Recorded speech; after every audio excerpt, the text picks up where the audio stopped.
Hello guys, good morning. तो आज हम बात करेंगे क्लास 9 का साउंड चैप्टर है। उस साउंड चैप्टर के बारे में खास करके ह्यूमन ईयर मतलब मानव कान के बारे में बात करेंगे इधर। तो बात करेंगे कि मानव कान के बारे में पहले देख लेते वो है क्या। तो यह क्या है, एक मुख्य जो है ज्ञानेंद्रिय है जिसको हम लोग कहते हैं सेंस ऑर्गेन्स।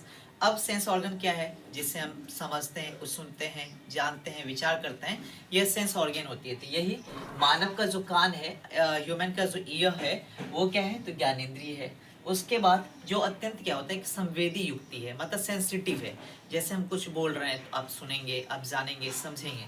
तो ये क्या हो गया, एक संवेदी युक्ति हो गया, जिसकी सहायता से हम लोग क्या करते हैं, हियरिंग करते हैं, मतलब सुनते हैं। तो फर्स्ट ऑफ ऑल कोई पूछे कि मानव कान क्या है, यह एक क्या है, संवेदी युक्ति है जिसके सारे हम कुछ सुनते हैं, और एक ज्ञानेंद्रिया है। जैसे 5 ऑर्गेन्स है, सेंस ऑर्गेन्स, 5 सेंस ऑर्गेन्स है, उसी सेंस ऑर्गेन्स में यह भी एक है। अब बात करेंगे कि मानव कान की जो बनावट है, स्ट्रक्चर इसका क्या है। जैसे अपन लोग का ईयर ये दिख रहा है ना, तो मानव कान का स्ट्रक्चर कैसे कैसे बना हुआ है, कितने पार्ट्स होते हैं, कितने लेयर्स होते हैं। तो मानव की कान को हम 3 पार्ट्स में देखेंगे, 3 पार्ट्स में। फर्स्ट हो गया बाहरी, जिसको बाही कहते हैं, इंग्लिश में एक्सटर्नल कहते हैं। सेकेंड हो गया मध्य, जिसको हम लोग मिडल कहते हैं, मिड कहते हैं। और थर्ड होगी आपका आंतरिक, जिसको इंटरनल कहते हैं। लेट्स डिस्कस कि अब बाही क्या है, बाहरी क्या है, और मतलब उसके अंदर क्या सब होता है, पार्ट्स कैसे होते हैं। तो जस्ट सो कि यहाँ पे देखिए फिगर मैंने ड्रॉ कर रखा है। तो ये जो है, मतलब ये जिसको हम लोग कहते हैं वो कान का पल्लव है, कर्ण पल्लव है, ठीक है। कर्ण पल्लव, जिसको इंग्लिश में हम लोग पीना कहते हैं। अब इधर आजी, इसके साथ एक पाइप जुड़ी हुई रहती है, मतलब एक क्या कहते हैं, एक नलिका है, कैनल है, जिसको हम लोग कर्ण नलिका कहते हैं। तो ये जो ऊपर का पार्ट से जो दिख रहा है, यहाँ पे होल्स है, तो मतलब होल्स के पीछे वाला पार्ट्स तक जो भी होता है वो आपका आता है बाही कान में, एक्सटर्नल ईयर में आता है। तो यहाँ पे देख लीजिए, इसमें कर्ण पल्लव, जिसको हम लोग पीना कहते हैं। सेकंड आगे की कर्ण नलिका, जो लेयर है, जो एक पाइप टाइप की है ना, कैनल्स, वो होता है।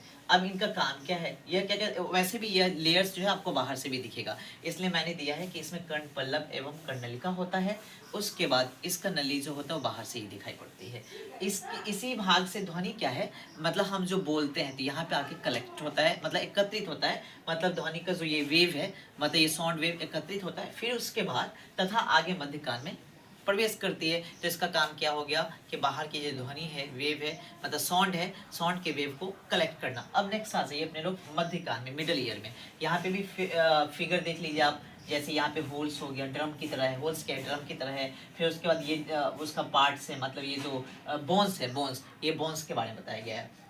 तो देख लीजिए, ये बहुत इंपॉर्टेंट क्वेश्चन आता है कि ये बोन्स जो है, कान की हड्डियां कितनी होती है, तो 3 होती है, दोनों मिला के 6 हो गया।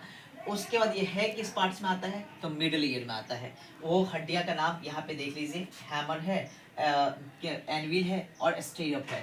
तो यहाँ पे यह कर्णनलिका से कसकर तनी हुई है। कर्णनलिका जो कैनल मैंने जो बताया ना, उससे ये पूरे स्ट्रिक्टली रूप से क्या होता है, बाइंडेड होती है, कसकर तनी हुई रहती है, मतलब जुड़ी हुई रहती है, जिसे कर्ण ड्रम, जिसको ईयर ड्रम कहते हैं हम लोग। मध्य कान में 3 हड्डियां होती है, 3 हड्डियां होती है दोनों ईयर में। याद रखिएगा, काफी अच्छा इंपॉर्टेंट फैक्ट है कि 3 हड्डियां कौन सी है, हैमर है, एनविल है, स्टीरअप है, जिसको इंग्लिश में हिंदी में मुग्धरक कहते हैं, निहाई कहते हैं, और वलियक कहते हैं। अब देख लीजिए, कुछ न कुछ इसका भी फंक्शन होगा, मतलब काम होगा।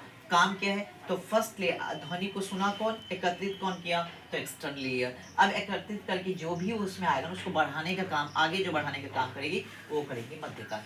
तो गाइज अब हम नेक्स्ट बताएंगे आंतरिक, जो इंटरनल ईयर है, उसका काम क्या होता है। Thanks guys, all the best.